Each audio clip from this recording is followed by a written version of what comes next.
Selamat malam, Bapak dan rekan-rekan semua. Sebelumnya, perkenalkan saya Dini Septiani Iskandar. Di sini saya akan menjadi moderator pada kajian sosiolegal pada materi eh, penggunaan teori pembentukan legislasi dalam rangka perbaikan kualitas hukum dan proyek-proyek pembangunan yang tentu akan dipaparkan oleh rekan Farid yang juga sama mahasiswa magister di Unpar. Daripada berlama-lama, mungkin Kak Farid boleh saya persilakan untuk menyampaikan pemaparannya. Terima kasih. Terima kasih Dini. Boleh di-share itunya, Din? Minta tolong.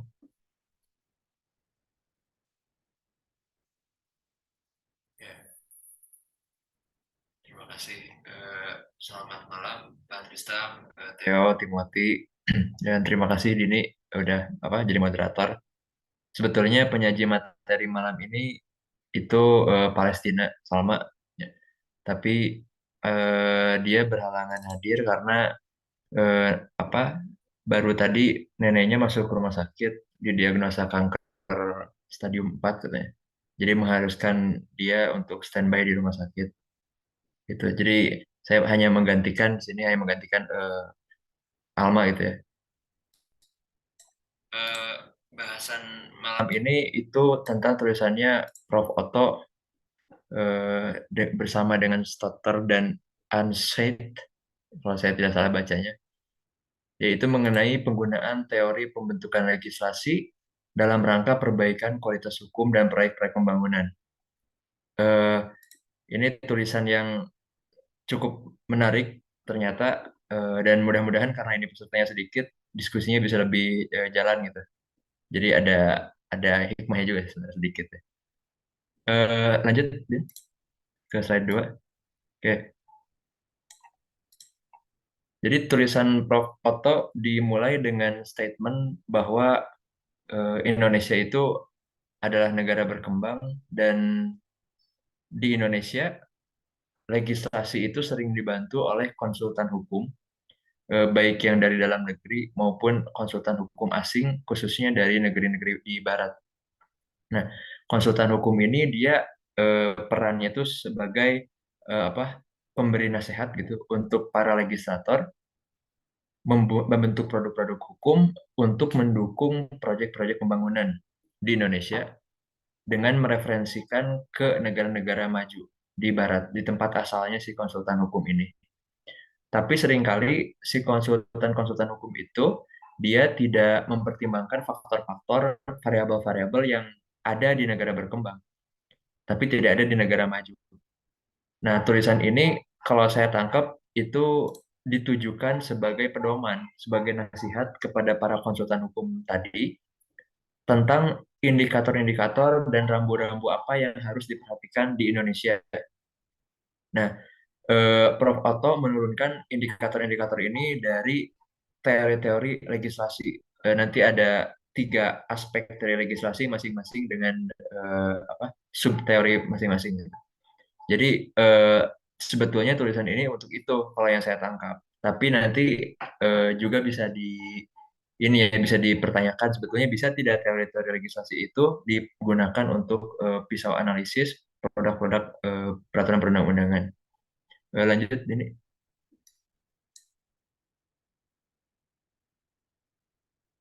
Satu lagi, lanjut lagi. Oke.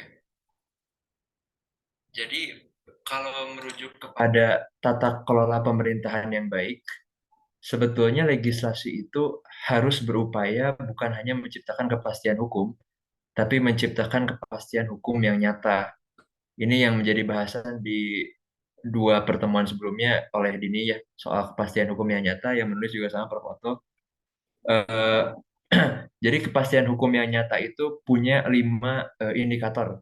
Dalam tulisan ini dijelaskan 5 indikator itu. Pertama bahwa hukum itu jelas, jelas clear, kemudian dia terjangkau dan dapat dimengerti atau accessible gitu, dapat diakses dengan mudah. Jadi kepastian hukum yang nyata itu indikator pertamanya bahwa hukum jelas hukumnya tidak abu-abu, kemudian juga bisa diakses dengan mudah. Yang kedua, kepastian hukum yang nyata itu harus didorong oleh negara agar masyarakat tuh menaati hukum tersebut. Terus yang ketiga, bahwa ada persepsi dari masyarakat bahwa legislasi itu adil. Secara umum, masyarakat sudah memandang bahwa legislasi itu adil. Terlepas dari ukuran yang dipakai soal keadilannya, tapi ada pandangan umum dari masyarakat. Oh, produk-produk hukum ini adil gitu. Nah, kemudian yang keempat, kalau terjadi sengketa-sengketa yang menyangkut legislasi tersebut, yang menyangkut produk-produk tersebut, maka penyelesaian sengketa itu diputuskan konsisten dari satu sengketa ke sengketa lainnya oleh hakim diputuskan konsisten berdasarkan produk yang sama. Ini juga salah satu indikator kepastian hukum ya, yang nyata. Artinya tidak double standard gitu antara satu sengketa dengan sengketa yang lainnya. Dan yang terakhir bahwa putusan hakim yang dibuat berdasarkan legislasi tersebut itu dilaksanakan dan dipatuhi. Dilaksanakan artinya mungkin kalau dalam konteks hukum kontrak jadi enforceable gitu. Dan memang para pihak mematuhi putusan tersebut. Artinya ternyata kepastian hukum yang nyata itu bukan hanya soal kejelasan norma, melainkan juga masuk ke dalam tataran law enforcement yang konsisten dan yang memang enforceable, yang mungkin bisa dilaksanakan gitu. Juga dilihat juga dari ketaatan masyarakat dan pandangan masyarakat terhadap produk-produk itu. Apakah persepsi masyarakat terhadap produk itu adil atau tidak, itu menentukan apakah suatu produk hukum itu punya kepastian hukum yang nyata atau tidak. Dan dari sini juga, dari penjelasan dia juga, saya jadi terpikir kepastian hukum yang nyata itu melibatkan juga soal keadilan, bukan hanya soal normatif gitu, soal kejelasan norma, soal kekonsistenan, tapi melibatkan juga pandangan soal keadilan dari masyarakat terhadap norma-norma ini. Lanjut. Nah, tapi seringkali bukan hanya di negara berkembang sebetulnya, tapi khususnya di negara berkembang, eh, ini suaranya masih terdengar ya, Din? Halo? Masih Masih Kak, terdengar, masih terdengar. Halo? masih. Oke, oke. Ya. Oke, mohon maaf dari internetnya agak. Nah, dalam rangka mewujudkan tata kelola pemerintahan yang baik dalam rangka legislasi tadi, ternyata banyak ditemukan hambatan-hambatan yang ada di negara-negara berkembang. Ya sebetulnya di semua negara ada, tapi di negara-negara berkembang hambatan-hambatan ini begitu ketara dan seringkali tidak ditanggapi dengan serius oleh legislator dan oleh para konsultan hukum tadi. Nah, hambatan-hambatan itu ini saya rangkum menjadi 6 poin. Ada 6 poin di sini. Yang pertama bahwa elit politik itu terlalu ambisius. Elit politik terlalu ambisius untuk membawa perubahan dengan radikal. Nah, ambisi yang berlebihan itu dapat memunculkan pembangkangan sosial. Nah, ini saya pertanyakan pembangkangan sosial yang dimaksud oleh Prof. Otto itu sama nggak dengan konsep civil disobedience? Ada kesamaan tidak di situ atau beda gitu? Nah, pembangkangan sosial ini yang saya tangkap karena si elit politik itu terlalu ambisius dan masyarakat tidak terbiasa dengan ambisi tadi, maka masyarakat ya memilih untuk tidak taat kepada produk-produk legislasi itu ketimbang untuk mencoba untuk menyesuaikan. Nah, kita juga tidak bisa salahkan masyarakatnya karena memang karakternya seperti itu. Juga seharusnya kan legislator melihat juga keadaan masyarakat seperti apa sehingga tidak muncul pembangkangan sosial. Hambatan yang kedua adalah anggota legislatif dan seperangkat pegawainya tidak paham hukum atau lebih buruk lagi tidak paham soal kerjanya itu apa yang harus dilakukan di job desk dia apa gitu. Misalnya anggota legislatif tidak paham tentang kewenangannya. Ini saya bukan sama sekali menjelekan anggota legislatif tidak, tapi mungkin kita sering melihat anggota legislatif misalnya belusukan atau anggota legislatif bagi-bagi sembako. Ya ini hal yang baik memang, bagi-bagi sembako bisa bermanfaat untuk orang, belusukan juga bisa bermanfaat, tapi pertanyaannya bagaimana bagi-bagi sembako dan belusukan ini bisa ditranslate atau bisa digunakan untuk membentuk produk hukum yang lebih baik. Apakah anggota legislatif itu tidak sebaiknya fokus saja pada legislasi ketimbang harus melakukan misalkan tadi pembagian sembako tadi? Atau mungkin anggota legislatifnya ya tidak ngerti hukum karena memang bukan orang hukum. Misalnya ini ada satu fenomena mungkin yang sering terjadi, ya, barangkali bukan hanya di pemilu ini saja, tapi di pemilu-pemilu lalu. Tapi pemilu kali ini sepertinya agak banyak artis yang nyalek. Satu di antara artis yang nyalek yang cukup menggemparkan tuh Aldi Taher ya. Mungkin kemarin tuh sempat viral dia di wawancara di TV One atau di Metro TV. Ya ditanya soal kira-kira mau masuk komisi berapa? Kemudian keahliannya apa sampai berani nyalek? Kemudian jawabannya malah surat Al-Fatihah gitu. Membacakan surat Al-Fatihah. Ya ini kesannya kesannya saya mentertawakan surat Al-Fatihah padahal bukan sama sekali bukan. Saya seorang muslim, tapi apa Aldi Taher itu aneh juga kalau dia nyalek. Kemudian masih banyak artis-artis lain dari berbagai partai yang nyalek. Nah, ini jadi kesannya apa? Partai jualan figur atau memang masyarakat di Indonesia lebih suka figur ketimbang gagasan?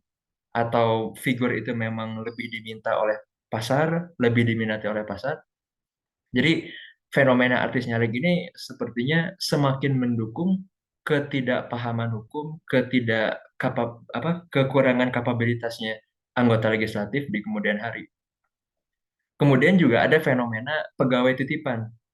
Itu kita tidak bisa bohong. Memang agak menyakitkan tulisan Prof. Otto ini, tapi juga kita harus jujur bahwa di Indonesia berbagai lembaga ya, khususnya di lembaga legislatif, pegawai titipan itu sudah menjadi hal yang wajar ya, sudah menjadi hal yang ya si ini nitip si A, si ini nitip si B untuk jadikan pegawai. Mungkin itu bukan hal yang lagi apa yang menjadi aib lagi sekarang. Apakah itu tidak boleh? Oh ya sah-sah saja. Asalkan dia bisa membuktikan kapabilitasnya ya, bahwa dia masuk situ, dia bekerja di situ bukan karena dia titipan, tapi memang capable. Tapi toh yang dominan atau setidak-tidaknya cukup banyak pegawai titipan yang sebenarnya tidak capable amat kerja di situ, tapi dia masuk di situ, dia kerja di situ, kemudian dia tidak perform. Nah ini juga fenomena yang jarang di apa mungkin miss gitu dipahami oleh para konsultan hukum asing yang menurut Prof. Otto tadi. Selain itu, Prof. Otto juga menyebutkan ada keberagaman hukum, ya, pluralisme hukum yang dikategorikan sebagai penghambat. Keragaman hukum dikategorikan sebagai penghambat. Nah ini saya agak meragukan gitu, bukan meragukan apa ya, mempertanyakan, membenturkan lah antara yang tulisan ini dengan tulisan yang lalu soal apa Prof. Sulis, soal pluralisme hukum ini. Apakah ini betul sebagai penghambat atau justru sebagai pendukung?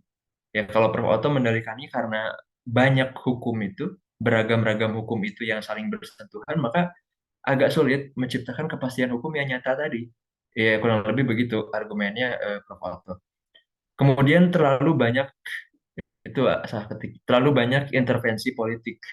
Ya, memang hukum ada produk politik, tapi ketika intervensi politik itu mendominasi, itu juga menjadi sesuatu yang sangat-sangat menghambat. Apalagi intervensi politik ya semata-mata dikendarai oleh kepentingan-kepentingan pribadi, kepentingan partai, kepentingan golongan tertentu, itu menjadi penghambat besar juga. Kemudian juga ada keterbatasan akses masyarakat terhadap terhadap legislasi ini menurut Prof. Otto, tapi mungkin sekarang kalau soal keterbatasan akses sudah lumayan terjawab. Tapi yang mungkin bisa dipersoalkan adalah ada tidak partisipasi masyarakat yang bermakna gitu. Jangan-jangan selama ini banyak produk hukum, produk legislasi dari tataran pusat sampai daerah yang harusnya dibuat dengan partisipasi masyarakat, tapi hanya dibuat seolah-olah melibatkan masyarakat, atau ya memang ada masyarakat yang berpartisipasi tapi tidak bermakna partisipasi itu. Ini juga hambatan yang cukup serius soal partisipasi masyarakat. Yang terakhir itu soal evaluasi. Jarang ada evaluasi produk legislasi katanya. Kebanyakan kalau misalnya produk legislasi itu di apa dilihat kurang berhasil, maka legislator langsung buru-buru menciptakan aturan baru atau mengamandemen aturan ini, tapi karena dia tidak cari dulu akar permasalahannya apa, maka sebetulnya tidak terjawab itu. Nah, mencari akar permasalahannya ini kan sebetulnya adalah bagian dari evaluasi produk legislasi, yang mana cukup jarang dilaksanakan gitu. Next. Nah, ini tadi soal hambatan-hambatannya, lalu bagaimana hambatan-hambatan itu bisa disadari dan diatasi oleh eh, para konsultan tadi. Atau mungkin juga ini bisa juga sebagai saran untuk legislator. Nah, Prof. Otto menggagas bahwa kalau mau mengatasi masalah-masalah tadi, coba pahami dulu soal teori legislasi. Kalau kita sudah mengetahui mengenai teori legislasi ini, diharapkan permasalahan-permasalahan tadi setidak-tidaknya dapat disadari terlebih dahulu. Nah, di sini ada tiga aspek, ada tiga cara pandang gitu, ada tiga sudut pandang untuk melihat legislasi. Pertama dari sudut proses pembentukan legislasinya, yang kedua dari dampak sosial dari legislasi itu, dan yang ketiga dari adanya desakan reformasi hukum, terutama dari eksternal. Nah, yang pertama, the next, ada teori-teori tentang proses pembentukan legislasi. Jujur, kelima teori ini saya baru dengar semua. Kecuali mungkin yang ketiga, hanya namanya aja yang baru dengar, tapi isinya ya mungkin sering dibahas juga di sini, di program ini.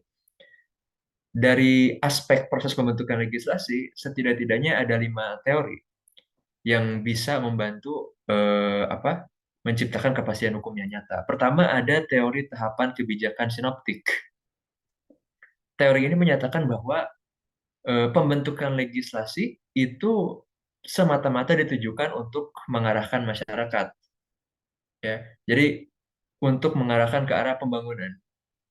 Nah, fungsi utama dari pembentuk legislasi itu adalah memberikan nasihat, sedangkan yang memegang peran utama dalam menentukan legislasi adalah aktor politik. Nah, teori ini ternyata mengasumsikan terlebih dahulu bahwa dari setiap aktor-aktor tadi itu netral semuanya. Dari setiap lembaga, biro, dan termasuk tadi aktor-aktor perorangan tadi semuanya netral.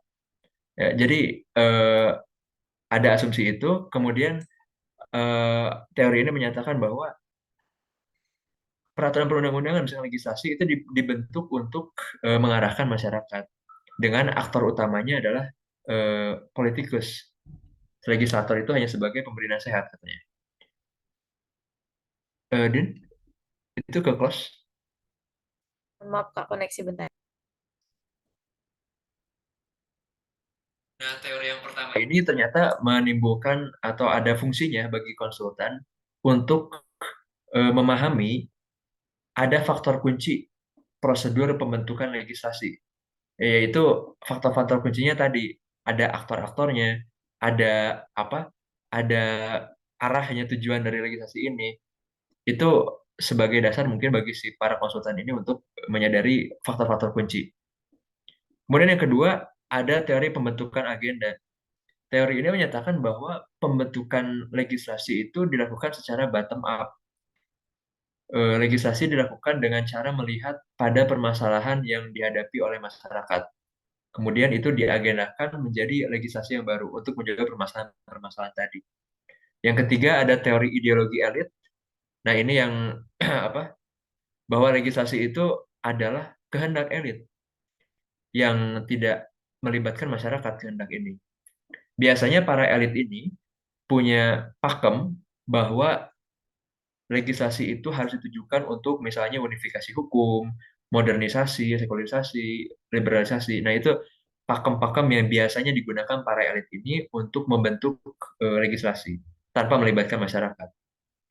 Yang selanjutnya ada teori biro politikal, bahwa ternyata legislasi itu dibentuk eh, karena adanya perbenturan ragam biro dalam administrasi pemerintahan. Kan sebetulnya semua biro ini dirancang, semua badan ini dirancang untuk mengejar kesejahteraan umum, untuk mengejar kesejahteraan masyarakat. Tapi gimana cara mengejar kesejahteraan tadi? Masing-masing biro pasti punya jalan yang berbeda. Nah, perbedaan jalan ini itu memunculkan upaya dari masing-masing biro supaya kewenangan akan hal-hal tertentu itu ada pada biro tersebut, ada pada badan tersebut, sehingga mereka bisa memonopoli urusan-urusan di bidang itu. Nah, legislasi itu muncul akibat adanya persinggungan kepentingan antara biro-biro ini. Nah, yang kedua, ketiga, keempat, teori pembentukan agenda, ideologi elit, dan biro politikal itu ternyata berfungsi untuk para konsultan agar menyadari bahwa ada aktor lain loh selain negara dalam legislasi ini. Ada aktor lain di luar legislator, yaitu ada masyarakat, ada elit politik, ada biro-biro yang saling bersinggungan. Jadi legislasi itu bukan murni bentukan negara, melainkan hasil transformasi yang kompleks yang melibatkan beragam aktor dari bawah sampai atas. Nah, itu fungsi yang poin 2, 3, dan 4. Dan yang terakhir ada teori 4 rasionalitas. Ini agak jelimet saya bacanya, terus terang. Tapi yang saya pahami adalah bahwa legislasi itu dilakukan untuk memenuhi 4 pilar rasio. 4 pilar itu ya adalah politik, hukum, ekonomi, dan ilmu pengetahuan dan sains. Nah, segala tindak tanduk negara itu pasti untuk mengejar salah satu rasionalitas tadi. Tapi boleh jadi antara 4 rasio tadi bisa ada perbenturan. Misalnya, seberapa jauh suatu teknologi itu bisa dilegalkan oleh hukum. Atau misalnya seberapa jauh suatu kebijakan hukum itu dapat dipertanggungjawabkan secara ekonomi. Nah, ini kan ada perbenturan di antara pilar-pilar rasionalitas tadi kan. Nah, perbenturan itu yang bisa menciptakan legislasi. Jadi fungsinya bagi konsultan adalah supaya si konsultannya menyadari betul tidak di negara berkembang itu ada rasionalitas semacam itu dan ada keseimbangan antara rasio-rasio tadi. Ada nggak rasionalitas ekonomi di tengah kesenjangan ekonomi yang cukup tinggi antara kondisi ekonomi satu masyarakat dengan kelompok lainnya? Nah, ini juga menunjukkan teori 4 rasionalitas itu bahwa legislasi ternyata bukan hanya soal hukum, tapi soal politik, ekonomi, dan sains. Jadi, legislasi itu mau tidak mau harus dilakukan secara interdisipliner. Hukum yang menelisik ke dalam 3 pilar rasionalitas lainnya, ya politik, sains, dan ekonomi. Nah, kelima ini adalah teori-teori proses pembentukan legislasi. Itu masing-masing fungsinya untuk para konsultan tadi. Next, Din.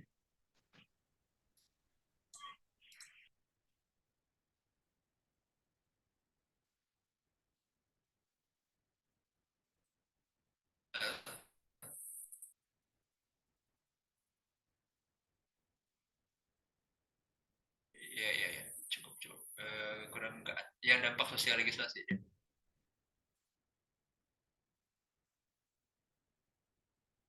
Yang dampak sosial legislasi. Ya. Nah, itu. Nah, yang kedua itu melihat ke aspek dampak sosialnya dari legislasi. Ada 3 teori untuk memahami ini. Pertama, studi evaluasi legislasi.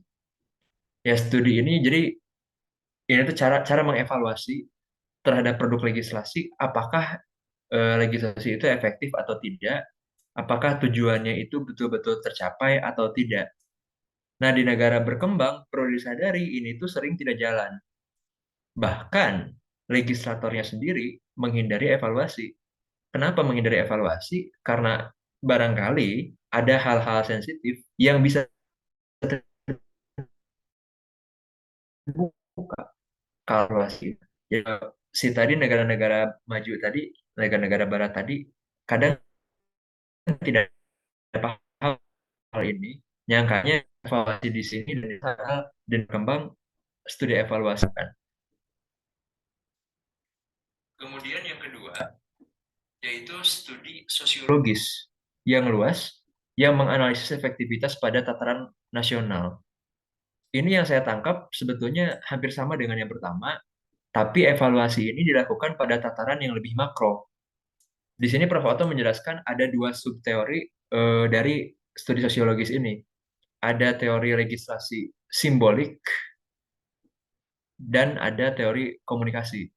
Legislasi simbolik itu, kalau saya tidak salah tangkap, bahwa ada perbenturan antara pihak masyarakat yang satu dengan pihak masyarakat yang lain, dan kemudian si produk legislasi ini seolah-olah memenangkan masyarakat yang satu secara simbolik. Tapi secara implementasinya atau hakikatnya, yang menang itu adalah kelompok masyarakat yang lain. Saya nangkepnya contohnya adalah Undang-Undang Tenaga Kerja misalnya. Eh, Undang-Undang Tenaga Kerja seolah-olah melindungi pihak pekerja, buruh, memenangkan pihak buruh, tapi ternyata banyak ketentuan-ketentuan yang hakikatnya justru malah melindungi pelaku usaha, melindungi pemberi kerja. Itu salah satu contoh yang langsung terpikir oleh saya secara spontan tadi ketika baca. Nah, subteori yang kedua tadi adalah teori komunikasi yang menyatakan bahwa legislasi itu akan menciptakan debat publik, akan menciptakan komunikasi antara masyarakat dengan masyarakat lain, dan juga komunikasi antara masyarakat dan pemerintah. Nah, masalahnya di negara berkembang, komunikasi ini sering tidak jalan. Debat publik ini sering tidak jalan karena dari awal negara dan hukum itu sudah mengklaim duluan bahwa dia adalah seorang ayah yang mendidik dan masyarakat itu adalah anak-anak kecil yang perlu dididik. Jadi komunikasi ini atau debat publik ini tidak jalan karena ya tadi diposisikan sebagai anak kecil oleh si hukum tadi. Karenanya nuansa ini mungkin tidak ditemukan di negara-negara maju. Yang terakhir adalah studi kritikal. Saya ragu studi kritikal ini apakah yang Prof. Otto itu maksud sama dengan CLS, Critical Legal Studies, atau beda. Tapi yang jelas ditulis di situ bahwa studi kritikal ini mengkritik legislasi yang seolah-olah bisa menyelesaikan segala persoalan. Padahal seringkali persoalan-persoalan itu tidak selesai oleh legislasi, terutama yang ada dalam tataran akar rumput gitu. Itu sering tidak selesai. Next ini. Yang terakhir adalah aspek-aspek desakan reformasi hukum. Ini juga ada tiga teori. Ini sering kita dengar pasti sama-sama. Yang pertama adalah teori transplantasi hukum. Ya, bagaimana hukum dibawa langsung itu dari satu negara ke negara lain. Di transplant, legal transplant. Tidak disesuaikan dulu nilai-nilainya. Itu teori transplantasi hukum. Kemudian yang kedua adalah teori yang mengkritik proyek pembangunan yang mengandalkan transplantasi hukum. Ya, karena transplantasi hukum itu tadi tidak menyesuaikan dulu dengan berbagai aspek di negara berkembang, maka dikritik oleh teori yang kedua. Dan yang ketiga adalah teori penyelarasan legislasi dengan permasalahan khas negara berkembang. Kalau yang saya pahami, teori penyelarasan legislasi ini sebetulnya adalah transplantasi hukum, tapi ketika diterapkan ke negara-negara berkembang, yang masing-masing negara berkembang itu punya masalah-masalah yang khas yang tidak dimiliki oleh negara maju, maka transplantasi hukum ini tidak dimaknai lagi sebagai produk hukum A dibawa jadi A lagi, tapi tadi disesuaikan dengan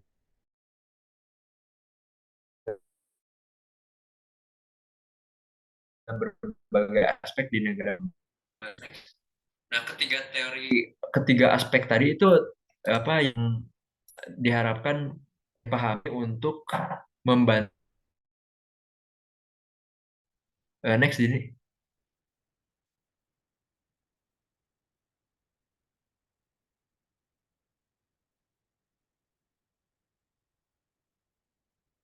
Ini slide terakhir mengenai pemantik diskusinya. Yang pertama soal evaluasi. Ya. Evaluasi legislasi itu penting, sama pentingnya mungkin dengan legislasi sendiri. Ya. Buat negara, evaluasi negara itu sangat penting. Tapi menghindari evaluasi legislasi juga lebih penting bagi legislator. Tadi karena ada hal-hal sensitif, misalnya korupsi, yang sangat mungkin terbongkar dengan adanya evaluasi tadi. Nah, di Indonesia, legislasi di Indonesia, di mana sih kita bisa mengakses produk evaluasi ini? Atau sebelum mempertanyakan bisa diakses atau tidak, ada atau tidak dokumen evaluasi ini? Siapa yang secara normatif punya tugas untuk melakukan evaluasi?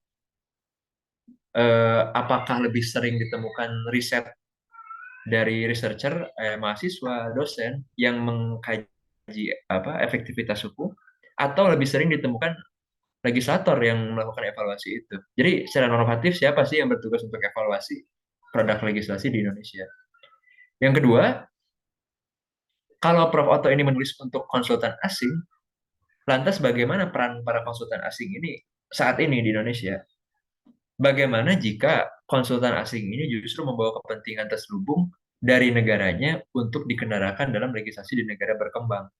Karena ketika saya coba cari di Google soal peran konsultan asing di Indonesia, berita-berita yang ada ya bermakna pejoratif. Bahwa kalau ada konsultan asing di legislasi di Indonesia, artinya ada kepentingan asing yang diselubungkan. Jadi sebetulnya tulisan ini masih bermakna tidak untuk konsultan asing. Ya tentu untuk legislatornya sendiri pasti masih bermakna. Tapi untuk konsultan asing sendiri saat ini perannya gimana ya? Itu saya masih agak ragu. Yang terakhir untuk pemantik adalah teori-teori yang disajikan itu bisa tidak dipakai untuk visual analisis mengkaji produk legislasi. Misalnya dari teori yang tadi ya, eh, menentukan oleh bisa tidak itu dipakai untuk menganalisis suatu produk hukum tertentu. Saya mau menganalisis undang-undang IKN berdasarkan teori salah satu teori tadi. Itu memang diperuntukkan untuk seperti itu atau peruntukannya bukan untuk bisa analisis produk legislasi satu produk legislasi. Nah, mungkin sekian untuk materi bab ini dari saya. Terima kasih banyak. Saya kembali. Baik, terima kasih Kak Farid dan juga eh, atas penjelasannya dan memantik diskusi ini. Mungkin aku cuma mau sedikit nambahin aja kayak apa yang aku pelajarin di kelas legal drafting gitu kan Kak, kita bareng KTO juga, yang dimana Bu Heri juga di situ mengkritisi mengenai situasi gitu Kak, yang dimana ini ada pemantik diskusi juga yang cukup menarik. Yang aku tangkap pada saat diskusi itu memang pihak tuh jarang ada mau diadakan evaluasi dan akhirnya mengakibatkan ini lempar masalah Kak. Jadi kayak misalnya ini untuk sama badan legislator, tapi karena dia nggak mau evaluasi ya dia malah ngomong ya udah ajukan saja ke Mahkamah Agung atau Mahkamah Konstitusi gitu. Karena kan ini jadi permasalahan juga ya Kak, yang awalnya kecil jadi besar, jadi dibesar-besarkan. Mungkin itu juga bisa menjadi pemantik diskusi kita gitu. Kemudian yang berikutnya yang aku pengen penasarin itu mengenai teori 4 rasionalitas ini, Kak. Jadi pada saat saya lupa di kelas apa, yang saya ingat suatu produk hukum kan ada tujuannya masing-masing gitu ya, Kak. Ada mungkin satu produk hukum tujuannya ke ranah politik atau misalnya ekonomi dan lain sebagainya. Nah, di teori 4 rasionalitas ini, misalnya aku mau bentuk undang-undang IKN, itu kan dia lebih ke misalnya ekonomi dan lain sebagainya, apakah bisa seimbang atau memang itu lebih diutamakan ekonomi dulu nih di peraturan ini atau kesejahteraan dulu dan lain sebagainya gitu sih Kak, yang aku pengen konsultasiin ke Kakak dan rekan-rekan Bapak Ibu sekalian. Mungkin saya tutup dulu share screen-nya biar kita bisa nah, mungkin teman-teman oh iya udah Kak Teo, terima kasih. Mangga Kak Teo, kalau ada yang ingin disampaikan, silakan Kak. Terima kasih Dini. Jadi poin menarik ya tadi ketika Dini mengatakan kalau misalkan ketika para legislator kita itu membentuk undang-undang dan terdapat kritik gitu ya atau evaluasi secara terbuka dari masyarakat, para legislator kita cenderung memilih sikap untuk ya udah serahkan saja itu kepada Mahkamah Agung atau Mahkamah Konstitusi gitu ya. Menurut saya ini juga menjadi permasalahan ketika legislator kita juga tidak cukup mampu untuk menjelaskan apa saja yang mereka legislasikan dalam undang-undang mereka. Itu juga yang membuat mereka akhirnya mengambil cara pintas untuk ya udah judicial review saja ke MA atau ke MK gitu. Nah, mungkin di sinilah kita bisa lihat bahwa peran konsultasi asing bisa masuk di sini. Karena kalau misalkan konsultan asing ini bisa masuk di sini, karena kalau misalkan kita lihat juga konsultasi tindakan tidak peyoratif yang dihadirkan kepada artikel-artikel internet itu kan pada dasarnya didasarkan kepada sikap ketidaktahuan kita, bahwa konsultan asing bisa aja masuk ke kita dan membawa agenda-agenda kita. Tapi kita harus bisa melihat bahwa kita juga butuh toh konsultan asing itu untuk memperbarui bagaimana kita memandang dan bekerja dalam bidang legislatif kita. Mungkin memang ada sedikit pembatasan, tidak mungkin undang-undang yang cukup strategis bagi kita, mungkin pertambangan atau pertahanan itu tidak boleh pakai konsultan asing. Tapi bagaimana dengan sosial? Anggaplah kayak undang cipta kerja yang bisnis itu kan skupnya bukan cuma nasional tapi juga internasional, atau kesehatan atau nasional, atau misalkan kesehatan atau hak-hak lainnya, misalkan hak-hak ibu dan anak, undang-undang KIA segala macam. Mungkin kita bisa pakai opsi untuk konsultasi asing masuk di sini dengan pembahasan-pembahasan tertentu. Mungkin itu pendapat saya. Terima kasih. Baik, terima kasih Kak Theo. Mungkin Kak Farid ada tanggapan terlebih dahulu sebelum saya ke Pak Tristam. Patris sama aja dulu sama Timothy. Baik, silakan Pak Tristam mungkin mau ada tanggapan. Satu, saya sendiri lupa bahwa saya pernah bersentuhan dengan buku itu, dengan artikel itu. Saya menarik bahwa memang teori legislasi kita kadang-kadang cuma Saidman dan seterusnya.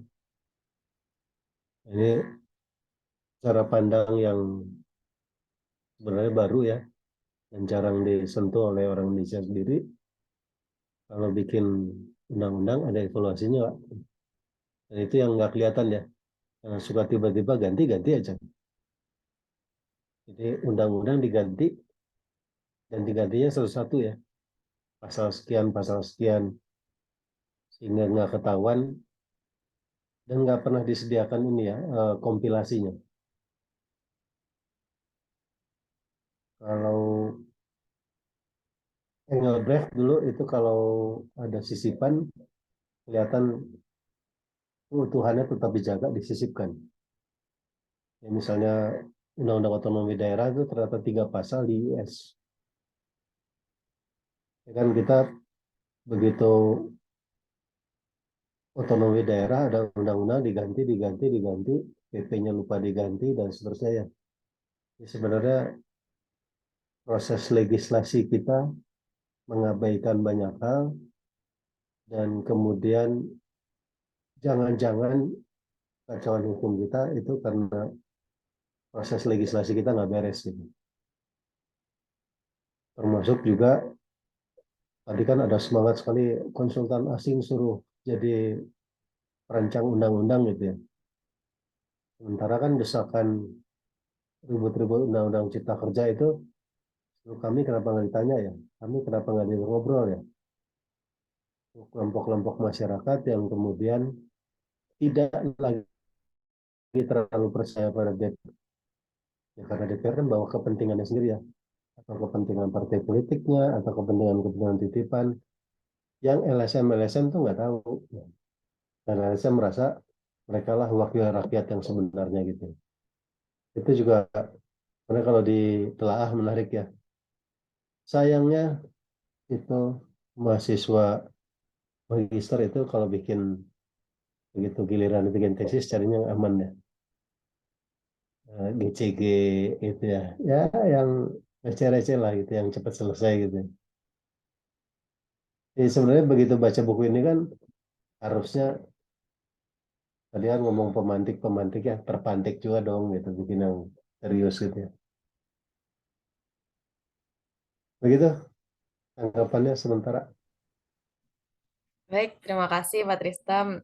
Mungkin, betul, saya baru mau Kak Theo, kalau nggak aman nanti susah lulusnya Pak. Betul. Jadi kita mungkin mencari aman dulu biar lulus dan punya suatu hal yang bisa kita ajukan ke depannya gitu Pak. Langsung kita menerobos ke badan legislator ya Pak. Ya, tapi kan jadinya kan tesisnya tuh ecek-ecek gitu. Padahal kan Ya, Pak. tesis yang baik itu sebenarnya ditulis cukup dalam 6 bulan, tapi isinya bagus gitu. Kalau mau baca, seringkali mahasiswa kurang baca ya. Betul, Pak. Tapi itu Dan menjadi jangan salah, motivasi dosen untuk juga kita ya, kadang-kadang Pak. suka malas baca. Oh, Betul, betul. Jangan salah, dosen juga suka malas baca. Coba aja tes, iya, Pak. tes Bu Heri ya. Bu, tahu nggak buku ini gitu? Aduh, Pak, saya masih ingin segera lulus, Pak. Jadi kayaknya tidak dulu. Tapi Ya, tidak mungkin dulu. benar Pak, saya ini sih Pak cukup menarik juga. Mungkin ada tanggapan dari Kak Farid. Terima kasih Pak Tristam. Ini Timothy barangkali ada sebelum saya. Mangga Timothy. Takutnya Timothy tadi izin ke kamar mandi dulu, Oh iya, Kak Farid. iya. Lagi. Eh, oke, oke. Terima kasih Pak Tristam dan Theo. Eh, eh, ya, ya itu Pak, soal wasit ya. Eh, memang logis kalau misalnya kenapa itu tidak dijalankan bukan kurang SDM atau kurang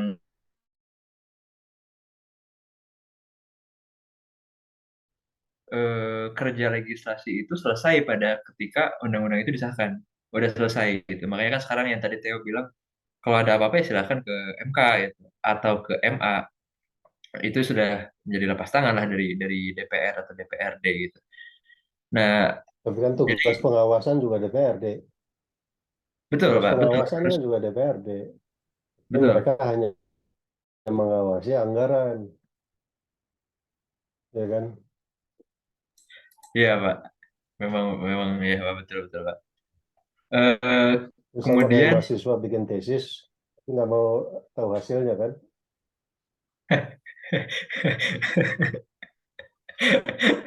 ya begitulah Pak. Ya, Ya, tapi ini Pak, eh ya ini untuk semua ya. Pertanyaannya sebetulnya teori-teori yang tadi itu bisa atau tidak ya dipakai untuk menganalisis suatu produk hukum tertentu. Untuk apa? Misalkan tadi teori pembentukan legislasi ya saya pengen menganalisis pembentukan undang-undang ciptaker dengan salah satu teori tadi. Bisa kita gunakan untuk pisau analisis atau ini tuh hanya sebagai untuk memahami aja bahwa oh legislasi itu bisa dibentuk seperti ini, latar belakangnya bisa seperti ini gitu. ya pasti bisa lah. Itu kan kayak cara pandang ya. Kan sama Oto dikasih tahu ya, ada yang suka kita lupa nih evaluasi. Nah, kan cipta kerja juga adalah jawaban terhadap evaluasi ya. Evaluasinya benar nggak sehingga reaksinya harus cipta kerja. Itu sebenarnya banyak teori-teori lain ya, salah satunya Baci ya, yang saya pernah lempar juga di mana di WA Group kan ya, atau Saidman dan seterusnya itu sebenarnya udah nanya ya, kalau mau bikin undang-undang udah dipikirin belum? Nah, repotnya KPI DPR kan bikin undang-undang, sehingga ya dia bikin undang-undang, dia nggak peduli hasilnya apa.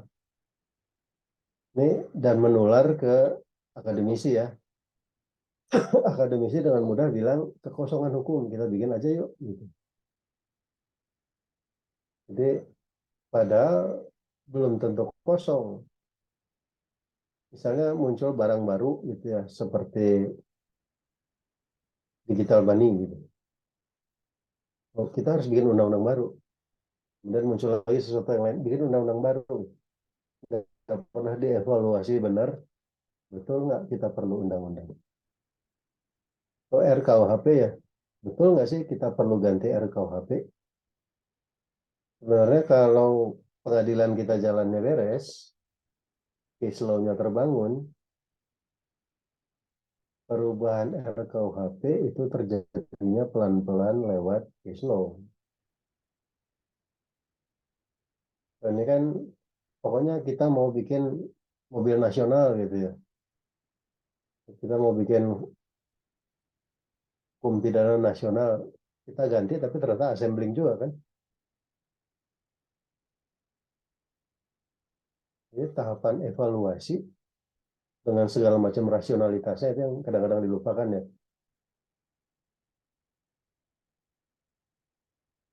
Nah, gitu. Ini kalau mau bikin tesis pakai ini silakan aja. Kok lah ditantang lah. Iya, iya, iya. Tuh, Theo, tuh. Iya, Pak. Sebab Dia ini bareng masak. teori-teori ini jarang ya, Pak, ya? Memang jarang ada yang bahas itu, Pak. Kenapa? Halo? Iya, Pak. Aman, Pak. Bilang, oh, suaranya hilang. Halo, Bapak. Begitu Putus, kalau Pak. kuliah online kan ya. Ya, ya itulah kalau kuliah online kan ya. Jadi tanya yang susah-susah, langsung internetnya juga goyang. Betul nggak? Betul, Pak. Terima kasih ya, Pak. Terima kasih Tuh. Pak Tristam dan Kak Farid. Cuman mungkin dari pemantik diskusi juga yang tadi poin pertama, siapa yang evaluasi itu mungkin bisa Pak jawabannya gitu kita mendapat maksudnya kan disuruh evaluasi. Nah, bagaimana sih evaluasi sebenarnya gitu Pak? Kalau saya pribadi jujur saya kurang paham. Terima kasih. Ya kalau evaluasi kan gampang ya. Misalnya undang-undang KDRT, evaluasinya kan berapa, polisi ngerti nggak? Berubah sikapnya nggak? Jika ada undang-undang KDRT, masyarakat meningkat nggak laporan-laporan tentang kekerasan dalam rumah tangga? Kalau ada undang-undang eh, yang tentang perempuan juga kekerasan seksual ya, atau apa sih namanya?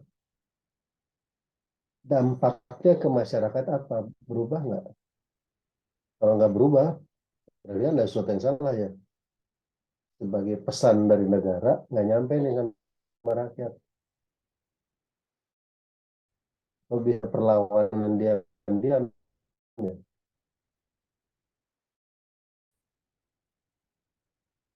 Macet ya. Oh, mohon maaf putus-putus Pak. So, kita nih punya kebanyakan undang-undang. Loh, Ya Pak, sudah sekarang aman. Tadi putus-putus sebentar.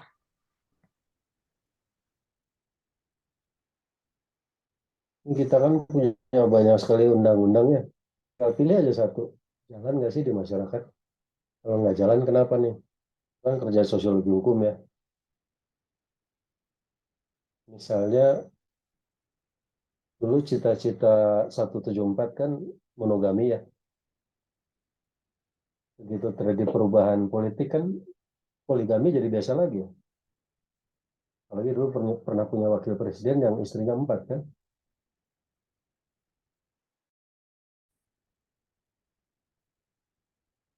Kayak itu kan mestinya ada ya sama kayak software lah ya.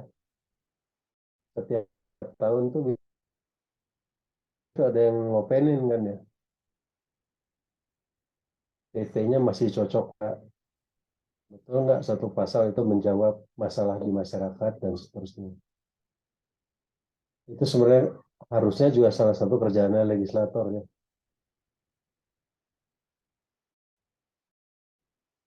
Baik. Karena KPI-nya adalah undang ya, dia bikin undang-undang tapi nggak peduli hasilnya,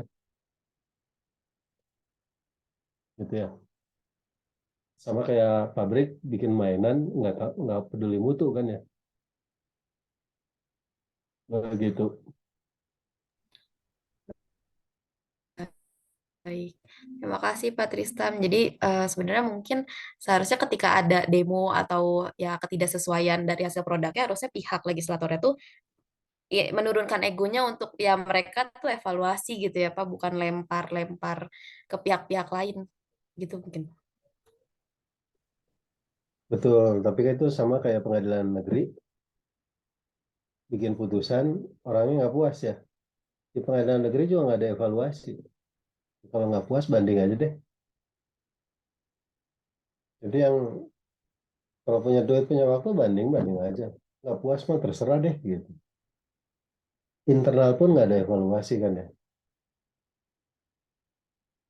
Kan sebenarnya kan tidak semua masalah mesti harus dilempar ke atas ya. Harusnya pengadilan negeri bisa bilang, saya bisa mempertanggungjawabkan berhenti hanya dalam kasus khusus boleh banding atau kasasi ya. Ini kan sekarang ringan aja ya, banding banding aja katanya. Semuanya jadi kayak Pilatus ya, cuci tangan semua. DPR melakukan hal yang sama kan ya. Kalau kamu nggak puas dengan undang-undang ya uji aja di MK katanya.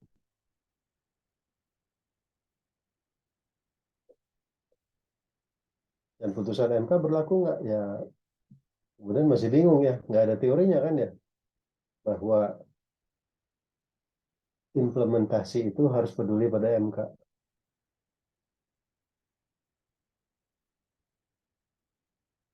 Kan MK mengubah KUHP ya, soal pra-peradilan. Hasilnya kan polisi yang repot nih, dikit-dikit pra-peradilannya. Yang dilakukan polisi kemudian adalah melakukan perlawanan dengan menekan terdakwa dan seterusnya. Kalau mengajukan PK, maka saya akan siksa dengan cara tertentu ya.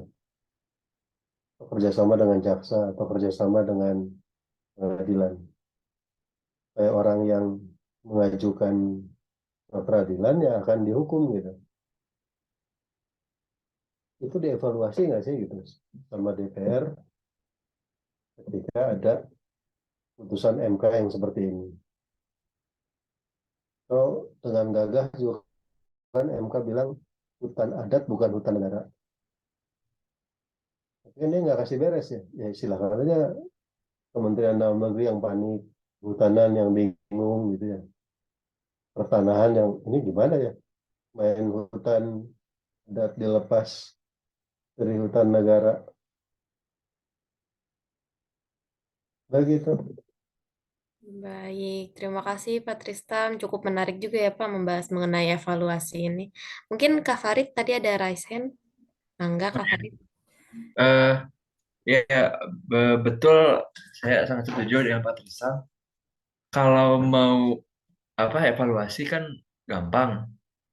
Bisa pakai sosiologi hukum, ya, studi apa yuridis empiris yang skripsi pun banyak kan yang melakukan studi apa yuridis empiris. Eh, jadi nampaknya tidak terlalu sulit, bahkan mungkin lebih mudah melakukan evaluasi ketimbang bikinnya. Tapi kan nyatanya itu tidak dilakukan itu oleh si legislator ini. Entah karena ada kekhawatiran tadi atau misalnya memang SDM-nya tidak mendukung, minim yang paham atau aware dengan permasalahan-permasalahan itu. Eh, Cuman ya itu tadi apa? Kok kita lebih sering melihat orang yang mengevaluasi produk legislasi ketimbang legislatornya sendiri. Kalau misalkan memang itu menjadi tugas legislator secara normatif ya untuk mengawasi produk-produknya, jalannya produk-produknya itu. Karena ya itu ya, nggak tahu saya terus terang saya nggak tahu di mana harus akses si dokumen evaluasi tadi. Eh, Bahkan untuk undang-undang yang cukup kritikal sekalipun, ya belakangan ada undang-undang IKN, Ciptaker itu kan cukup cukup apa cukup kritikal lah ya. Atau ya dan ke belakang terus juga sepertinya saya belum pernah lihat evaluasi itu yang dilaksanakan oleh DPR, oleh legislator. Kebanyakan ya oleh orang-orang studi-studi di luar pemerintahan. Ya karena yang terkena dampak itu yang akan ribut ya, atau yang memang kerjanya memperhatikan LSM. Dan terkena dampak juga bisa bisa jadi nggak tahu ya kenapa saya tiba-tiba di sengsara gitu ya, karena nggak tahu ya. Nah, yang bisa kita perhatikan itu sebenarnya bukan lagi normatifnya, tapi apa yang dilakukan, apa yang dikerjakan DPRD. Kenapa mereka bekerjanya seperti itu? Salah satu jawabannya itu kan ya, Karena KPI mereka ditetapkan berapa produk undang-undang yang dihasilkan. Dan setiap produk undang-undang ini bayarannya berapa? Kan nggak ada duit untuk mengawasi ya. Kan kalau proyek undang-undang kan proyek yang selesai ada duitnya. Mengawasi kan harus terus-terusan. Jangan-jangan untuk mengawasi memang nggak ada insentifnya. Itu untuk bikin undang-undang ada insentifnya. Itu kan salah satu jawaban empiri ya, bukan normatif ya. Normatif kan kita akan terjebak seharusnya, idealnya, dan seterusnya. Dan jawaban yang lain adalah yang jadi anggota DPR itu siapa? Tidak semua orang hukum, bahkan orang hukum pun tidak tertarik pada hal seperti itu kan. Tadi cerita ya artis gitu. Ya kita bisa curiga, nah ini hipotesa, artis begitu nggak laku, cari duitnya kan tidak anggota DPR ya. Karena jadi anggota DPR kan kaya ya. Misalnya Anang, siapa lagi sih, pokoknya sejumlah artis kan jadi anggota DPR ya. Dia mewakili siapa sih sebenarnya ketika dia jadi, kalau dia bilang dia wakil rakyat, dia rakyat yang mana nih? Kalau dia bersuara, dia menyuarakan kepentingan siapa? Gitu ya. Itu juga analisis yang berbeda tuh. Anggota DPR itu siapa? Laude itu kan cerita ya, undang-undang Cipta bisa dengan mulus gol karena sangat menguntungkan pengusaha. Sebagian anggota DPR itu pengusaha.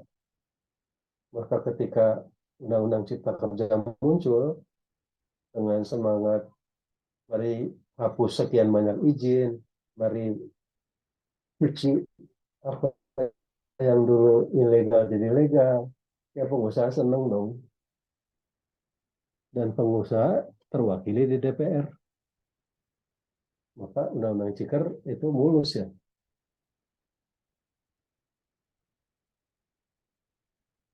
Hitung aja berapa menteri yang pengusaha. Atau ketika jadi menteri jadi pengusaha ya. Kan kadang-kadang kita nggak bisa lagi bedain ini menteri atau pengusaha sih.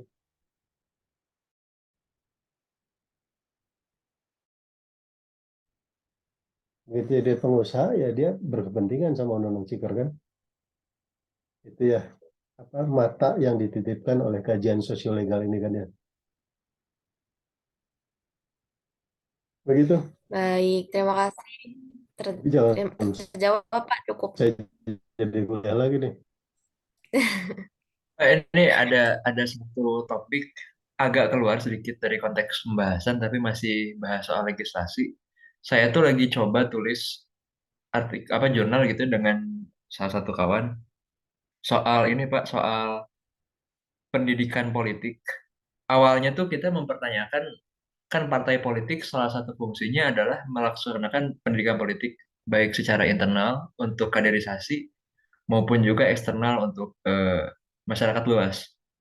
Nah, tapi apakah tugas ini sudah tepat atau belum? Karena menurut kami kalau partai politik kaderisasi ya oke, tapi untuk keluar, untuk ke eksternal masyarakat, hampir nggak mungkin kayaknya pendidikan politik ini dilakukan secara netral. Pasti disusupi dengan kampanye dan sebagainya. Padahal harusnya pendidikan politik ini berisi ya pendidikan politik soal hak dan kewajiban demokrasi dan sebagainya. Sehingga yang mau kami usulkan itu sebetulnya pendidikan politik kayaknya lebih tepat dikasih ke DPRD atau ke DPR ke legislator gitu untuk melakukan pendidikan politik tadi. Kira-kira itu tepat nggak, Pak? Baik itu di parpol atau misalnya kalau diberikan ke lembaga lain, ke DPR, DPRD, atau menurut teman-teman yang lain juga. Oke. Kalau dulu sebelum PMP,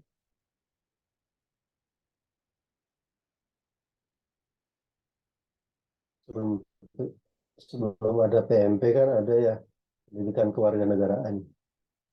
Nah, sebenarnya pendidikan politik yang dititipkan lewat sekolah. Jadi kalau partai politik mencari kader dan bikin pendidikan politik, jelas bukan disusupi ya. Yang diajarkan adalah cara pandang Golkar, cara pandang Surya Paloh kan ada bannernya gede ya, lagi mau bikin pendidikan kader. Persoalannya dengan partai politik Indonesia kan masih penokohan ya kecuali Golkar lah ya. Kalau berganti itu rileks aja gitu kan ya. Yang lain kan susah berganti ya. PDIP nggak mungkin lah ganti. SBY aja kan berantem sama yang mau gantiinnya kan. Artinya partai politik kaderisasi bikin pendidikan politik ya pasti untuk kepentingan diri sendiri. Apakah kemudian anggota DPRD harus dilatih? Ya nggak tahu ya, itu kualitas orang juga kan ya. Siapa sih yang mau masuk ke politik gitu? Ada mahasiswa atau bekas mahasiswa udah lulusan lah ya, dia masuk partai politik. Yang dia ceritakan ya tidak pesan saya tidak menunjukkan visi politik segala macam ya. Ya cari makan aja lah gitu. Jika satu orang kemudian pindah bendera juga kan, jadi karena karir saya mentok nih kalau di PDIP, saya mau pindah Gerindra. Karena di Gerindra shortlist-nya beda gitu. Di PDIP saya nggak bisa naik karena ada yang satu orang ganjal. Di Gerindra saya bisa naik, maka saya bisa langsung ke Senayan. Jadi sangat pragmatis ya. Partai-partai politik kita kan belum punya platform yang jelas ya. Bedanya PKS, PKB itu apa sih? Orang bisa pindah-pindah ya. Dan nggak ada urusan dengan visi kan ya. Urusannya sederhana tuh. Saya bisa karirnya naik nggak? Ya kalau soal pendidikan politik ya. Saya mungkin bukan butuh pendidikan politik. Tapi ya kayak kewarganegaraan ya. Apa sih kalau bicara kewajiban negara ya? Apa sih Indonesia? Apa sih tujuan warga negara? Begitu kalian jadi warga negara, saya sebagai dosen harus memastikan nggak kalian harus pilih PDIP misalnya. Enggak ya. Tapi kan pastikan kalian punya visi yang cukup sehingga bisa memilih sendiri kan. Itu masih pendidikan politik nggak? Kata partai politik enggak, sih kosong aja katanya. Iya, ini milih siapa besok? Siapa tadi? Masih rahasia pribadi, Pak. Kita masih mencari-cari, Pak. Bukannya artis tadi itu? Iya Pak, Dini mah milih Aldi Taher Pak. Katanya. Oh iya, ya, ada Tahir ya. Farid suka buka Kamu kartu. bukan milih presiden. Presiden mah nggak penting lah, milihnya anggota DPR dong. Iya Pak. Kalau Theo rencananya milih Eli Sugigi, Pak. Biar semakin di depan, Pak, Kalau giginya. kalau kita kasih inilah, kasih daftar artis-artis itu lah, yang mulai nggak laku terus menjadi anggota DPR itu kan. Hmm. Gedeng Niji. Terus uniknya banyak yang nyalon melalui PAN loh, Pak. Iya, Amanat Ya, Nasional. artinya itu sih kan biasa kayak Century 21 ya, teman narik teman kan. Betul, Pak. Tapi ini reasoning di balik partai politik untuk melibatkan artis di dalam pencalonannya apa sih Pak? Kayak apa sih Aldi Taher itu apa ya partainya aja deh? Apa Perindo, Perindo. Perindo ya? Ya, ya kayak penasaran aja gitu. Cara pikirnya Perindo anak-anaknya maksudnya Aldi Ahmad Taher. Dhani. Yang pasti bukan karena kepintarannya kan. Karena apa gitu? Ya Ada apa gitu? Alasan dibalik saya kalau agak kampanye, kalau kampanye ada artis, ya orang nonton dong. Itu nggak? Tapi kalau ya, sinetronnya ya. masih laku kan ya, orang kan mau datang. Kalau ada kampanye di Cimbuluit, terus Islam akan datang gitu, nah, itu nggak? Kalau siapa Betul, Pak. artis dangdut datang, oh pasti penuh kan ya. Betul nggak? Jadi betul, Pak. Jadi artis tuh Eh, lebih kayak pemasarannya ya, Pak ya. betul, betul. Hadirlah kampanye di Unpar, hadir di Septiani sebagai, nggak akan ada yang datang lah. Betul nggak? Saya datang, Pak. Kecuali Theo juga bisa, datang. Artis juga di sini. ya, kecuali bisa dangdut ya.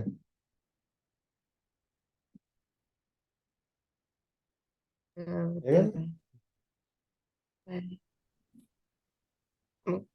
Baik, terima Theo, kasih Pak Trista. Mungkin boleh Kak Teo sudah raise hand, bising pegel. Iya, ini dilawarin makanya biar gak pegel.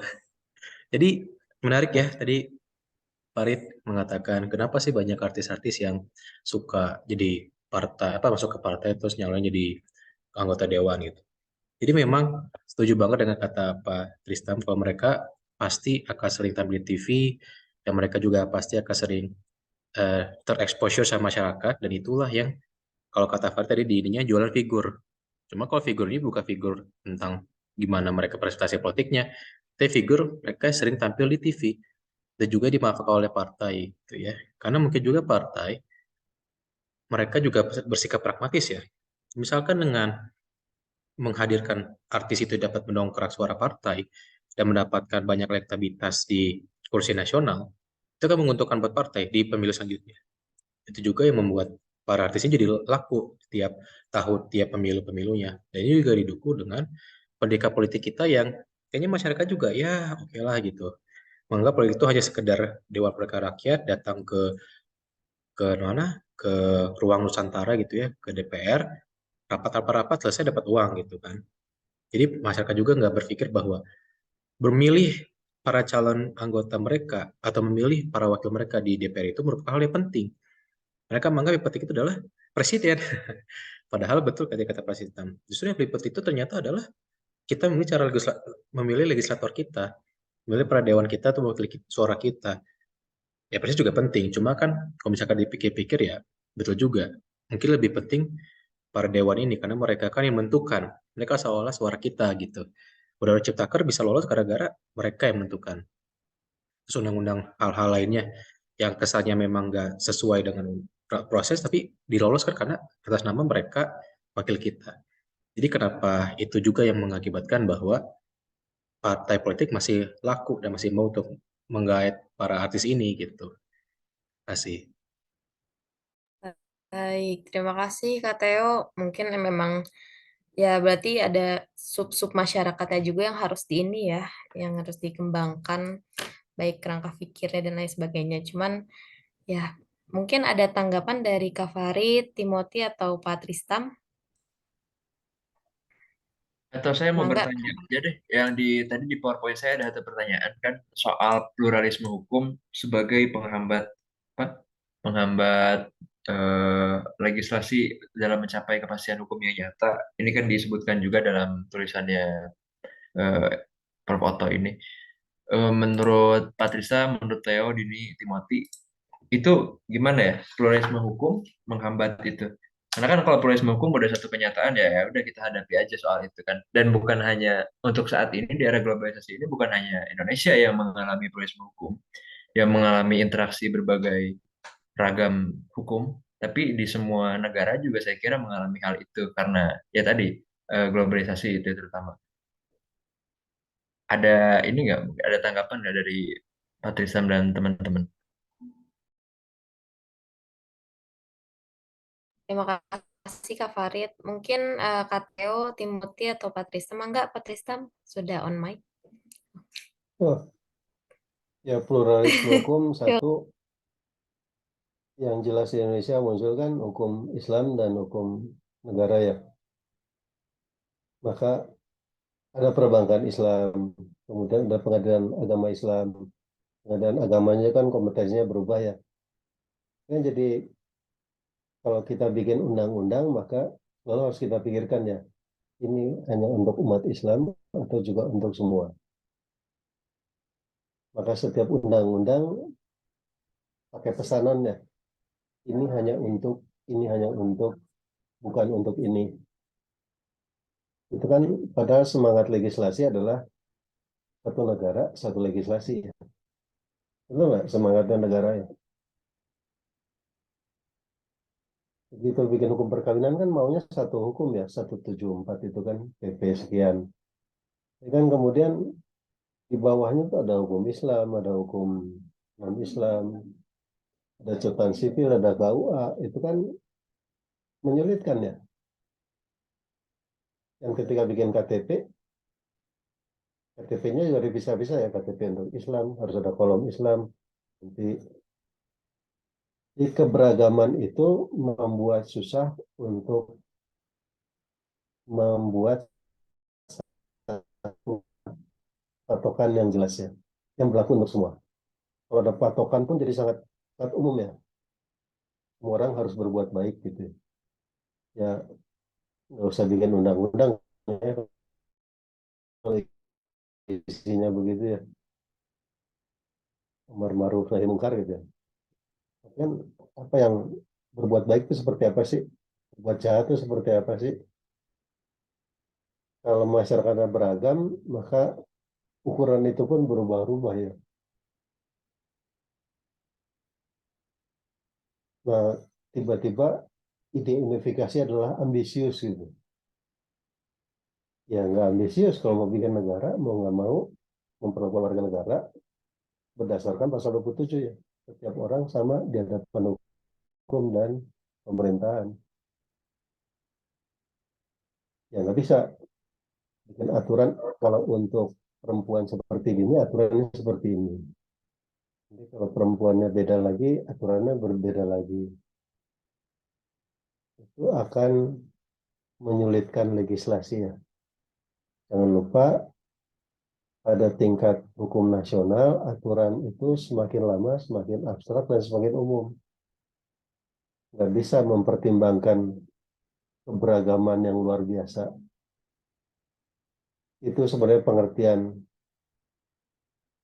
pluralisme hukum itu menghambat legislasi atau menghambat sebenarnya unifikasi. Gitu. Bahwa Baik, menghambat itu jelek atau enggak, ya nggak tahu ya. Begitu. baik. Terima kasih Pak Tristam. Di kolom chat ada Kak Farid mungkin mau menyampaikan secara langsung Kak atau mau dibacakan boleh. Udah kan tadi di tengah yang tidak unifikasi itu memang tujuan dari legislasi kan.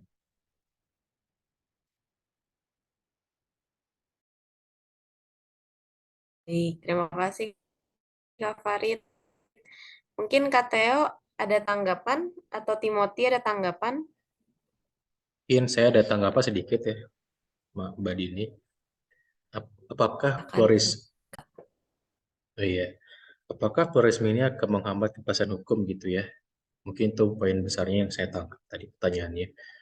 Entah mengapa, kalau misalkan secara teori, secara idealisme mungkin iya ya. Karena tadi seperti dijelaskan sama Pak Tristam. Tapi saya melihat bahwa ketika kita masuk ke lapangan prakteknya, justru biasa aja gitu. Tidak tidak apa ya, tidak terdapat suatu hal yang cukup mengganggu sampai terutama dalam bidang peradilannya ya. Saya melihatnya seperti itu karena baik itu hukum Islam atau hukum nasional itu bekerja secara mandiri-mandiri, tapi entah bagaimana mereka bisa satu padu gitu. Kalau misalkan Islam kan pada dasarnya hanya permasalahan tentang perkawinan gitu ya, hibah, terus hal-hal yang semacam itu. Tapi kalau misalkan pidana, pasti larinya ke hukum nasional, bukan pakai pidana hukum Islam, kecuali di Aceh. Atau ketika masuknya ke perdata, bukan pakai hukum ekonominya Islam, tapi eh, hukum ekonominya nasional, kecuali perbankan gitu. Jadi entah mengapa hukum kita secara otomatis itu telah memisah-pisahkan bagian-bagian hukum Islam juga hukum nasional untuk bidang penegakan hukumnya. Itu juga yang membuat ketika satu hal ini membentuk suatu putusan itu tidak akan menabrak hukum lainnya. Karena untuk hukum agama Islam di PAI ya, Pengadilan Agama Islam itu hanya perkawinan gitu ya, hanya perihal tentang wakaf, hibah yang kalau misalkan kita lihat ke pengadilan negerinya yang perdata itu juga tidak mengatur hal seperti itu. Jadi itu secara teoritis menurut saya ya akan sedikit mengganggu pikiran kita ya secara akademik gitu ya. Tapi untuk lawyer kayaknya enggak gitu. Untuk seorang lawyer yang berkali-kali ke lapangan gitu ya, kayaknya enggak ngaruh buat mereka. Yang penting mah ada putusan udah selesai. Tapi untuk kita akademisi, iya secara teoritis pasti itu akan sedikit mengganggu dan menggelitik kita. Mungkin seperti itu. Terima kasih Kak Teo. Jadi secara prakteknya mungkin memang sudah terstruktur masing-masing gitu ya Kak, mandiri masing-masing gitu. Gak ada permasalahan yang cukup kompleks seperti yang di dalam segi di luar praktisi. Mungkin ada tanggapan dari Kak Farid, Pak Tristam, Udah, atau Timothy. oh silakan Mangga. Mohon maaf Kak Farid, mungkin Timothy terlebih dahulu ya Kak. Ya, terima Boleh kasih. silakan Timothy. Terima kasih kepada Pak Tristam dan rekan Farid, Dini, dan Theo yang telah meramaikan diskusi pada malam hari ini. Saya sependapat dengan pandangan Pak Tristam mengenai pluralisme hukum itu menghambat kepastian hukum. Memang kalau misalnya dari apa yang disampaikan dari rekan Theo, itu tidak terlihat begitu masalah itu muncul pada tataran tingkat nasional gitu. Mungkin akan terlihat lebih muncul lagi ketika melihat di ranah peraturan daerah, di mana kan beberapa tahun lalu pernah ada salah satu peraturan daerah, saya lupa peraturan daerah mana yang isinya itu nyeleneh dibilang kalau wanita itu dilarang keluar malam. Dan ini tidak bermaksud untuk unsur SARA atau apapun. Salah satu yang mengusulkan adanya eh, isi dari materi muatan peraturan itu tuh salah satu dari partai yang apa namanya memberikan politik apa identitasnya itu sebagai partai Islam gitu. Nah, itu kan sebenarnya dapat menimbulkan kekacauan di mana ketika eh, menempatkan suatu aturan yang yang didasarkan hanya daripada satu sudut saja itu akan mengaburkan apa gitu maksud dari kepastian hukum itu sendiri. Jadi menghambat dari kepastian hukum itu sendiri di tingkat daerah. Mungkin itu saja sih. Terima kasih. Baik, terima kasih Timothy. Mungkin Kak Farid yang tadi sudah mau atau menanggapi terlebih dahulu pernyataan dari Kak Theo, Timothy, dan Pak Tristam. Enggak, Kak Farid. Ya, terima kasih. Eh, ini saya kemarin sempat nulis soal pluralisme hukum juga, tapi memang saya tulis dalam konteks bisnis internasional. Sebenarnya bahan utamanya dari tulisan Prof. Sulis yang kemarin, eh, bahwa pluralisme hukum itu tidak lagi bisa dimaknai secara klasik. Ya, ada hukum nasional, ada hukum adat gitu. Hukum adat ya termasuk hukum agama, hukum Islam di dalamnya misalnya. Tapi dalam era globalisasi, pluralisme hukum ternyata jauh lebih kompleks dari itu. Makna pluralisme hukum itu tidak lagi bisa dimaknai sebagai persentuhan berbagai sistem hukum. Karena ternyata yang dimaksud sistem hukum ini sudah bergeser sekarang, bukan hanya pada hukum-hukum positif, tapi di luar itu juga, misalnya pemahaman terhadap hukum. Pemahaman terhadap hukum, misalnya kita mau menggugat suatu produk undang-undang di Indonesia gitu, pakai standar-standar HAM yang asalnya bukan dari sini gitu. Kemudian juga apa persentuhan soft law misalnya di bidang perbankan ya ada apa Basel Committee on Banking Supervision, itu soft law yang dipakai oleh berbagai negara dalam menentukan standar perbankan, atau yang kemarin saya bahas Unit Law Principles, itu juga soft law kan yang ternyata bisa merasuk ke hukum-hukum nasional dalam menciptakan pluralisme hukum. Kemudian juga penegakan hukum oleh lembaga non penegak hukum.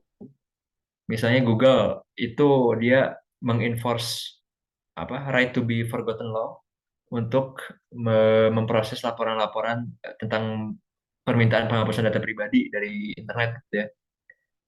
Ada juga norma-norma non hukum lainnya yang dibuat untuk menciptakan ketertiban. Jadi semuanya itu bersaling berinteraksi dengan hukum dan menciptakan pluralisme hukum yang interaksinya itu sudah menjadi sangat tidak terbatas dalam nuansa globalisasi. Nah, jadi ya memang kalau selaku praktisi hukum dan selaku advokat gitu ya, lawyer, eh, soal pluralisme hukum itu nggak terlalu menjadi hambatan. Tapi kalau soal tadi soal pemahaman terhadap hukum, misalnya saya mau menggugat PMH gitu, mungkin saya bisa pakai ketika saya menjelaskan apa perbuatan melawan hukum itu bukan dengan doktrin-doktrin yang ada di Indonesia, tapi thought gitu ya soal ya, apa saya ngambil doktrin dari Barat gitu, dari Eropa atau dari mana. Nah, eh, jadi tapi benar sih bahwa semakin banyak hukum-hukum yang berinteraksi, bukan hanya hukum ya, tadi yang non hukum juga yang menciptakan pluralisme hukum, maka semakin sulit legislasi itu untuk menciptakan unifikasi hukum.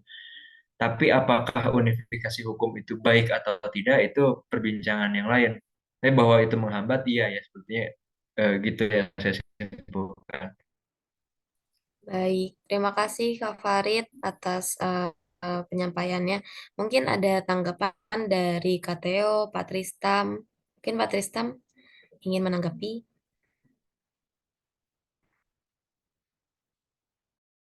Baik. Oke, betul pluralisme itu tidak lagi secara klasik kalau di Indonesia 131 163 ya, yang sekarang kemudian muncul hukum negara, hukum adat.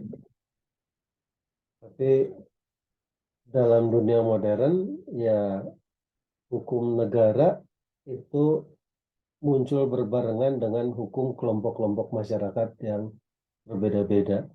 Dan kelompok-kelompok ini tidak mesti hukum adat ya. Misalnya di kampung kota ya ada hukum lain yang lebih hidup, lebih berkembang daripada hukum negara. Misalnya di Taman Sari ya, itu ada aturan-aturan lain. Itu yang misalnya bisa kita lihat kalau bicara tentang hukum tanah ya. Ada hukum tanah atas dasar sertifikat, hukum tanah yang atas dasar ya bermacam-macam dokumen yang diperjualbelikan juga sebagai bukti kepemilikan masyarakat. Kalau masyarakat kemudian merasa berhak atas dasar ya RT-nya kan diakui. Kenapa hak kami atas tanah di RT nggak diakui? Jika pemilu, kami dapat KTP, kami dapat layanan. Jadi pengertian pluralisme hukum tuh dalam konteks itu ya. Nah, kebayang nggak negara kemudian susah bikin aturan ketika berhadapan dengan pluralisme tadi. Jadi pluralisme hukum itu kenyataan ya. Hambatan itu kenyataan. Apakah hambatan itu harus dimaknai positif negatif ya itu urusan lain lagi ya. Begitu.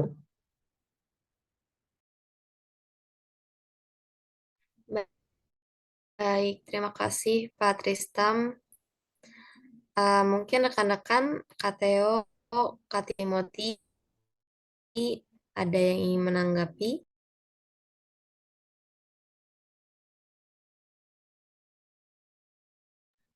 Apabila tidak ada lagi yang ingin ditanggapi, ya kan mungkin sebelumnya kita akan boleh Kak Farid, silakan. Oh iya, terima kasih Dini. Terima kasih Pak Tristam, Theo, Timothy sudah menyempatkan untuk hadir, diskusi, berpartisipasi. Ini memang bukan closing statement ya, sedikit setengah curhat aja.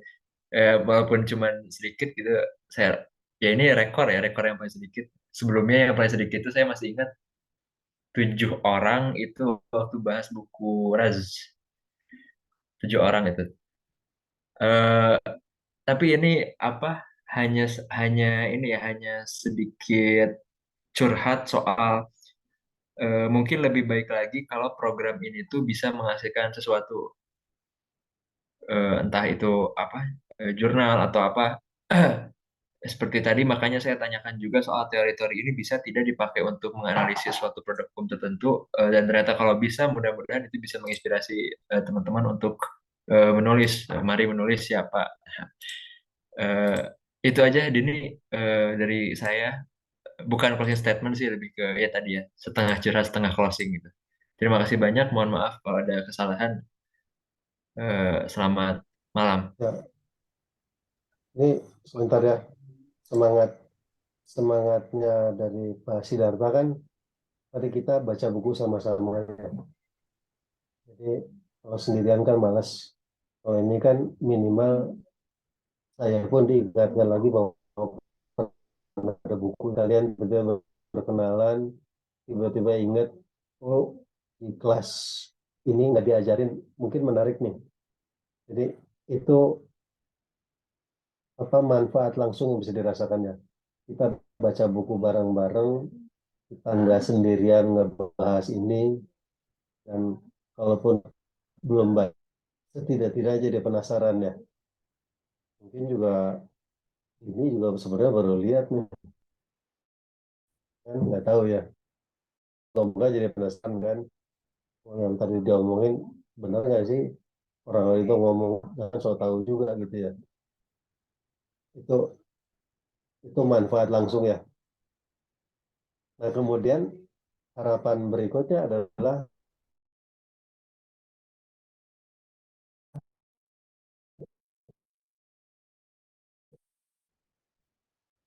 lewat Bapak. kegiatan ini kan tulis bacaannya kan jadi bertambah, rujukannya kan jadi bertambah, gitu ya. Begitu. Baik, Jadi terima kasih. jangan kapok, jangan kapok biar berlima juga kan. Mengapa kita tidak kapok? Malah lebih berlima lebih intens, Pak, kita ngobrolnya. Ya, Kak Farid, Kak Teo, Timothy. Baik, mungkin saya akan tutup. Terima kasih kepada Bapak dan rekan-rekan yang telah menyempatkan hadir dan juga aktif dalam diskusi malam hari ini. Mohon maaf apabila saya ada kesalahan, baik disengaja atau tidak. Saya Dini Septiani Dimaafkan, Iskandar. dimaafkan. Selamat malam. Terima kasih. Selamat malam semuanya, selamat beristirahat. Selamat istirahat. Malam semuanya, selamat istirahat. Bye. Selamat malam.